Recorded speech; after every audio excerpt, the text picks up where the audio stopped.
ఢిల్లీ తెలంగాణ భవన్లో స్వామి వివేకానంద జయంతి కార్యక్రమం ఘనంగా జరిగింది. రాష్ట్ర మంత్రులు పొన్నం ప్రభాకర్, జూపల్లి కృష్ణారావు, తెలంగాణ కాంగ్రెస్ ఇన్ఛార్జ్ దీపాదాస్ మున్షి, అధికారులు స్వామి వివేకానంద ఫోటోకు పూలమాలలు వేసి నివాళులర్పించారు. దేశ ప్రతిష్టను విదేశాల్లో చాటిన గొప్ప వ్యక్తి వివేకానంద అని కొనియాడారు మంత్రి పొన్నం. నేటి యువతకు ఆయన జీవితం ఆదర్శప్రాయమన్నారు. స్వామి వివేకానంద సమాజంలో పరివర్తన తీసుకురావడానికి ఎంతో కృషి చేశారని మంత్రి జూపల్లి కృష్ణారావు అన్నారు.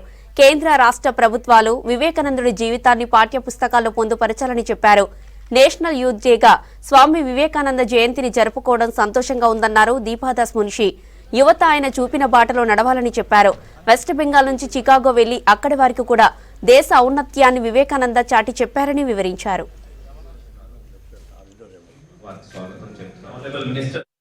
తప్పకుండా యువకుడిగా తన పాత్ర అనేక జీవితంలో అనేక బాల్యము, యువకుడు, కౌమార, వృద్ధాప్య అనేక దశల్లో యువకుడిగా ఏ విధంగా చరిత్ర సృష్టించగలుగుతున్నటువంటి అవకాశం వినియోగించుకోవాలో వివేకానంద చరిత్ర తెలుసుకుంటే తప్పకుండా తెలుస్తుంది.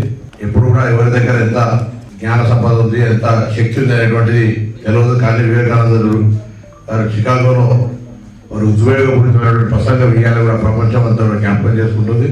సో అటువంటి దినాన ఈనాటి యువత సన్మార్గంలో నడవడానికి ప్రపంచ దేశంలో అందరూ వారిని అనుకరిస్తున్నా, మన దేశంలో వివేకానందకు సంబంధించినటువంటి చరిత్ర గురించి చెప్పుకుంటున్నా పాఠ్య పుస్తకాల్లో ఉన్నప్పటికీ కూడా వివేకానందకు సంబంధించి మరొకసారి కూడా ఈ జయంతి వర్ధంతుల్లో మనం స్మరించుకుంటున్నప్పటికీ కూడా తప్పకుండా ప్రతి యువకుడు వివేకానందుని చరిత్ర చదవాల్సిందే. వివేకానందుని స్ఫూర్తిగా తీసుకొని చరిత్ర సృష్టించే దాంట్లో వారికి కూడా ఒక చరిత్ర కూడా ఉండే విధంగా మరి శ్రమ పడితే జీవితంలో తప్పకుండా అప్పుడు కానీ వివేకానంద గారు చూపెట్టేటువంటి మార్గదర్శకం అమలైనట్టుగా భావిస్తాను.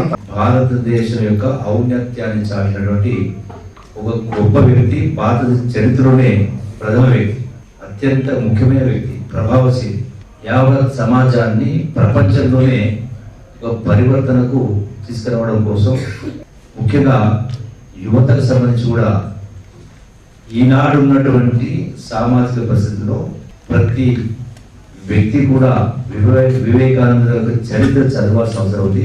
తత్వశాస్త్రమైన సమాజం కోసమైనా ఒక గొప్ప వ్యక్తి. కేంద్ర రాష్ట్ర ప్రభుత్వాలు కూడా వివేకానంద జీవిత చరిత్రను ప్రతి పాఠ్యాంశంలో చేర్చాల్సిన అవసరం ఉంది.